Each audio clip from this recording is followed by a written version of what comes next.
Bonjour à tous, je suis ravi de vous retrouver dans ces rendez-vous que nous avons pour expliquer notre programme aujourd'hui sur la transition écologique. Nous allons avoir un échange avec Cécile Parent.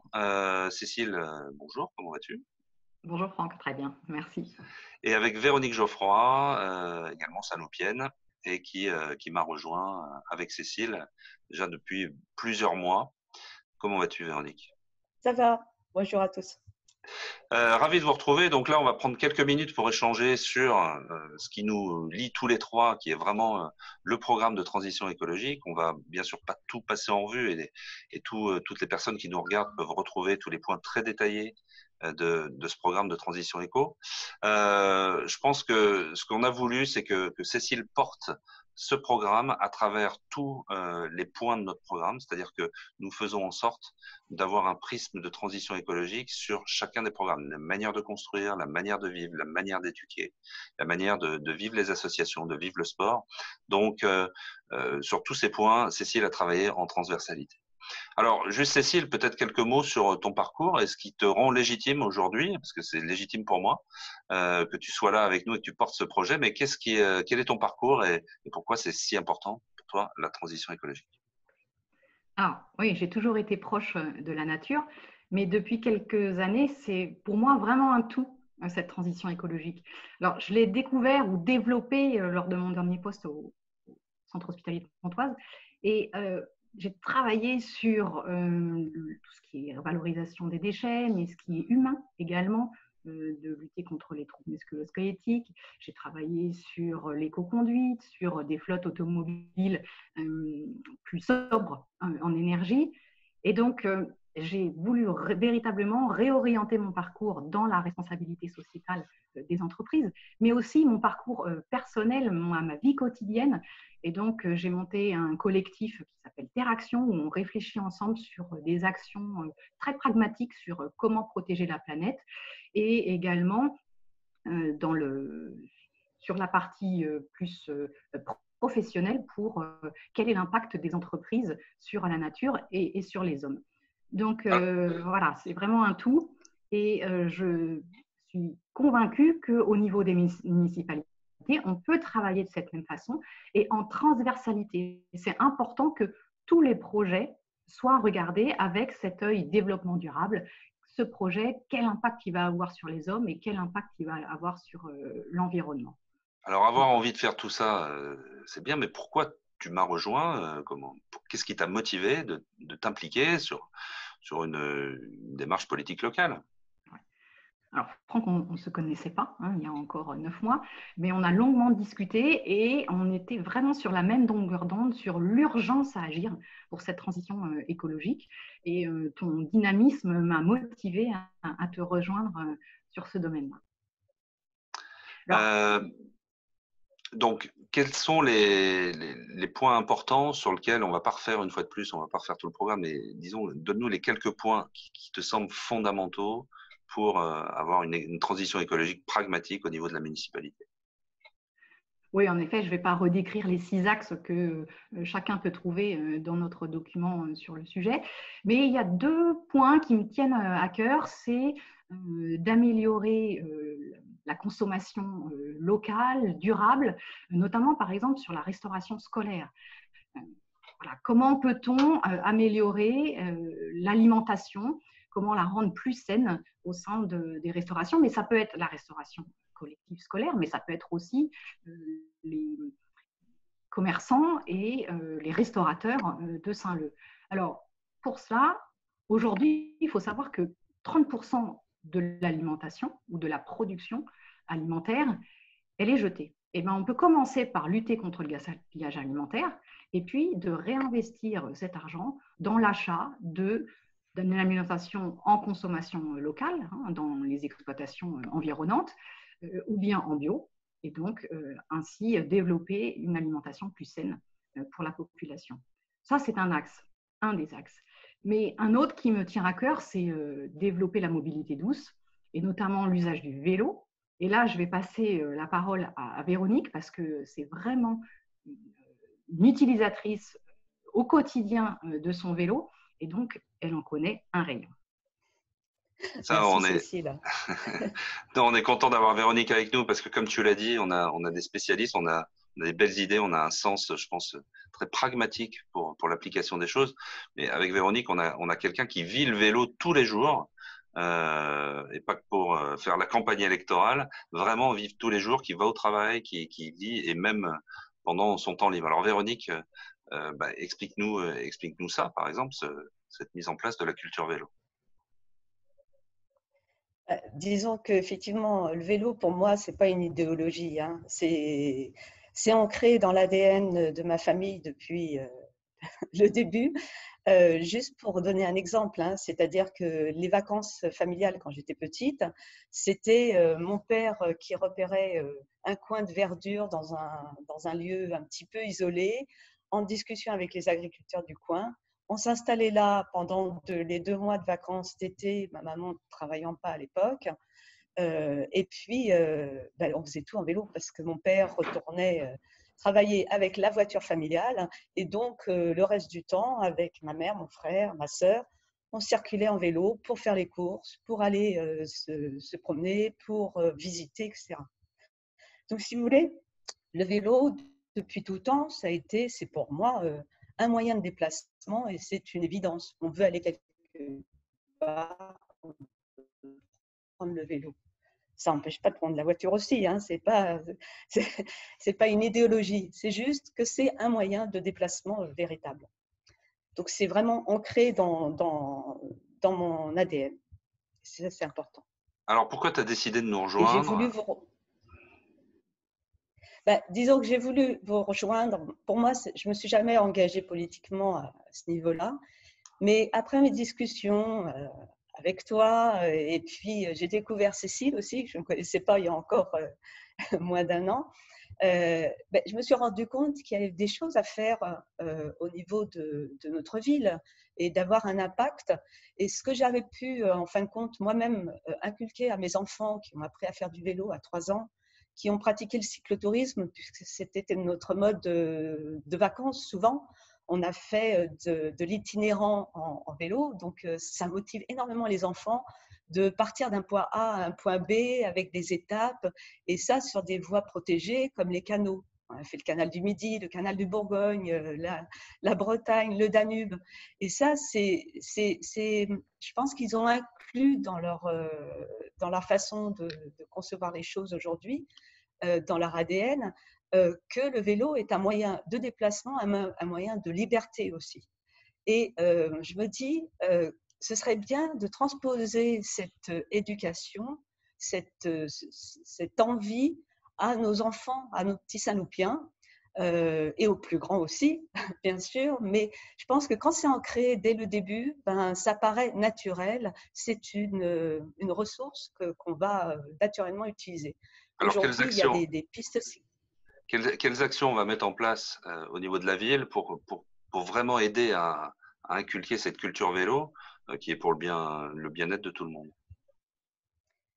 Disons que ce qu'on voit, ce que j'ai pu constater effectivement, c'est quand les pistes cyclables sont protégées, qu'elles sont réellement empruntées. Donc il faut, comme tu le disais, hein, Cécile, il faut vraiment développer des axes est-ouest, nord-ouest, pour pouvoir faciliter le déplacement déjà dans la ville. Mais après, au-delà de la ville, moi je vais au travail à vélo depuis le déconfinement en particulier. Je fais 10 km je prends le train et je fais après Enghien, Aubervilliers où je travaille à vélo. J'emprunte les quais de Seine et les quais du canal Saint-Denis.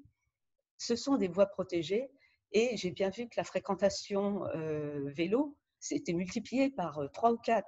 Avant, quand je le faisais, c'était quelques vélos que je croisais. Là, c'est vraiment une circulation de vélos. Donc, quand c'est bien développé, quand c'est mis à disposition des gens, et puis avec ce qui nous est arrivé, les gens se retournent vers la pratique du vélo. Il faut en profiter pour poursuivre ce développement, pour que les gens puissent facilement prendre ce moyen de déplacement en solution. Alors Cécile, Oui, est-ce que tu n'as pas des points on pourrait rajouter pour inculquer cette culture vélo, parce qu'il y a plein de points de détail qui sont très importants. Il faut accompagner tous les Saint-Loupiens pour qu'on puisse avoir en masse cette pratique du vélo. Oui, le point numéro 1, c'est en effet de développer les voies cyclables sécurisées. Mais une fois qu'elles sont sécurisées, il faut véritablement accompagner les Saint-Loupiens à les emprunter. Il y a certains freins qui existent, notamment où je vais garer mon vélo. Donc, il faut développer des stationnements sécurisés pour son vélo. Et puis, c'est aussi, mais si je crève, où est-ce que je vais réparer? Donc, il faut développer des ateliers de réparation à fréquence régulière avec un outillage approprié et puis de former ou d'accompagner à réparer son vélo. Ça, c'est le côté technique. Et puis après, il y a le côté, le frein sensible. Ah oui, mais je n'ai pas fait de vélo depuis très longtemps. Eh bien, il faut accompagner les Saint-Loupiens à se remettre en selle, comme on dit. Donc, se remettre en selle, c'est créer des ambassadeurs vélo et puis des mini-circuits pour reprendre le vélo, que ce soit en solo si on est vraiment timoré, soit à plusieurs pour savoir comment se comporter sur la voie cyclable. Et une voie qui parfois se partage avec les voitures et donc reprendre le code de la route, entre guillemets, et un code vélo et apprendre à le respecter. Donc ça, c'est l'accompagnement. Après, au-delà de ça, on peut créer une journée de mobilisatrice sur le vélo pour faciliter les points de départ. Et puis, on a des actions incitatives qui peuvent être mises en place et donc de voir également avec les entreprises aux alentours pour développer l'IKV, c'est l'indemnité kilométrique vélo, pour que avant avec la voiture, j'avais éventuellement une indemnité ou le train. Et donc maintenant, avec mon vélo, comment je fais? Voilà. Donc, sur tous ces aspects, donc c'est vraiment un mode de vie, une volonté vraiment de profiter de cette nouvelle manière, qui n'est pas nouvelle, mais qui doit se démocratiser. Mais on trouve aussi, Véronique, des implications économiques, des bienfaits économiques pour un écosystème, de pouvoir installer cette culture vélo. Et je sais qu'on a eu cette discussion-là. Est-ce que tu peux nous donner un exemple sur ça? Oui, tout à fait. On voit que les pistes cyclables à travers l'Europe se développent énormément. Moi-même, pendant les vacances, je fais des circuits cyclables sur la côte ouest de la France ou autre. Et on sait qu'il y a ce développement d'un axe Londres-Paris. Il y a une voie cyclable qui est repérée. Et elle passe par Auvers-sur-Oise, Cergy-Pontoise, elle redescend le long de la Seine, Maisons-Laffitte, et elle revient sur Argenteuil. On peut tout à fait envisager, comme ça se passe dans d'autres régions, des variantes à cet itinéraire type entre Londres et Paris.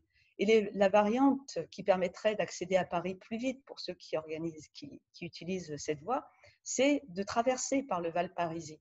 Et si on arrive à développer cette culture vélo, donc à créer des voies attrayantes pour que les gens viennent de ce côté-ci et passent par notre ville et qu'on a envie de faire étape dans notre ville parce que le cyclotourisme se développe, c'est une étape pour se restaurer, pour dormir, pour faire réparer son vélo.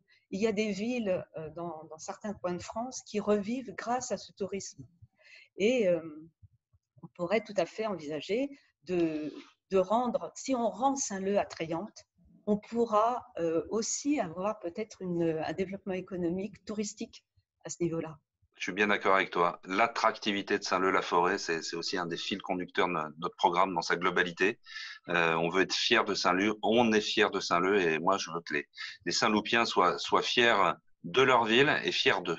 Avant de terminer, parce que cet entretien, je voulais rapide pour échanger et puis partager, surtout avec les Saint-Loupiennes et les Saint-Loupiens, ce que nous pensions. Je voudrais, Cécile, qu'on finisse sur les ressources naturelles de Saint-Leu. Tu sais que c'est un point pour moi qui est un point très important, c'est notre patrimoine et il faut le mettre en avant. Donc, est-ce que tu peux nous parler rapidement de la forêt, de l'eau, quelles sont les intentions qu'on a autour de ces deux points-là? Oui, alors pour rebondir, on a de grands atouts pour rendre Saint-Leu attrayante. La forêt, bien sûr, qui est au-dessus de Saint-Leu. Donc, dans la continuité de la piste cyclable, c'est les personnes faciliter l'accès à la forêt, en développant la piste cyclable, une piste cyclable pour monter en forêt, mais aussi on a nos centres qui nous permettent d'aller jusqu'en forêt. Donc voilà, comment je rends la forêt attrayante, mais c'est aussi avoir à l'arrivée en forêt une zone, par parcours santé par exemple, à développer. Tout ça, ça peut se créer en lien avec l'ONF, des bancs pour s'asseoir, récupérer de l'effort. Ça, c'est la forêt.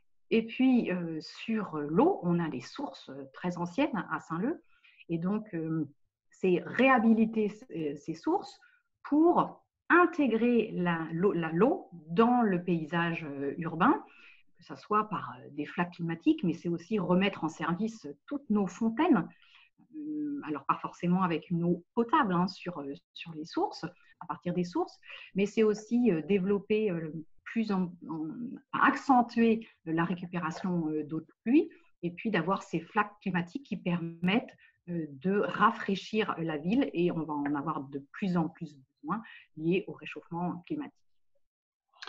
Écoute, merci pour ça. Je finirai pour conclure sur l'esprit vélo et moi, je suis très, très optimiste, non seulement parce que on sait que les Saint-Loupiens, les Saint-Loupiennes nous suivent, que nous, on a beaucoup d'idées, qu'on veut dès le 29 juin mettre ça en place. Mais ce que je trouve très rassurant, c'est qu'on voit que ça bouge tout autour de nous, hein, que ce soit au département qui vient de voter des subventions pour le développement d'axes structurants de vélo. Donc ça, c'est une actualité dans le Val d'Oise. On voit la région, on en parle de plus en plus. Donc moi, je suis très optimiste. On sait que ça bouge, que c'est le moment. Une fois de plus, et pour conclure, vraiment, on a un programme écologique qui n'est pas une idéologie, qui est vraiment pragmatique, qui veut réaliser les choses pour améliorer le quotidien des gens. On n'est pas là pour faire une idéologie contraignante, on est là pour vraiment proposer des choses et je sais qu'il y a beaucoup, beaucoup d'attentes là-dessus. Mesdames, donc Véronique, Cécile, je vous remercie vraiment de ce partage-là. J'espère qu'on aura permis de transmettre une partie de ce que nous travaillons depuis des mois et des mois, qui nous tient à cœur. C'est une vraie envie. L'équipe Je vote Saint-Leu a une ADN écologique très très forte. Et quand on est ensemble, je dis bien que nous sommes la vraie équipe écologie. Donc, Je vote Saint-Leu, c'est la garantie d'une transition écologique adaptée à notre ville. Cécile, Véronique, merci et à très vite. Merci.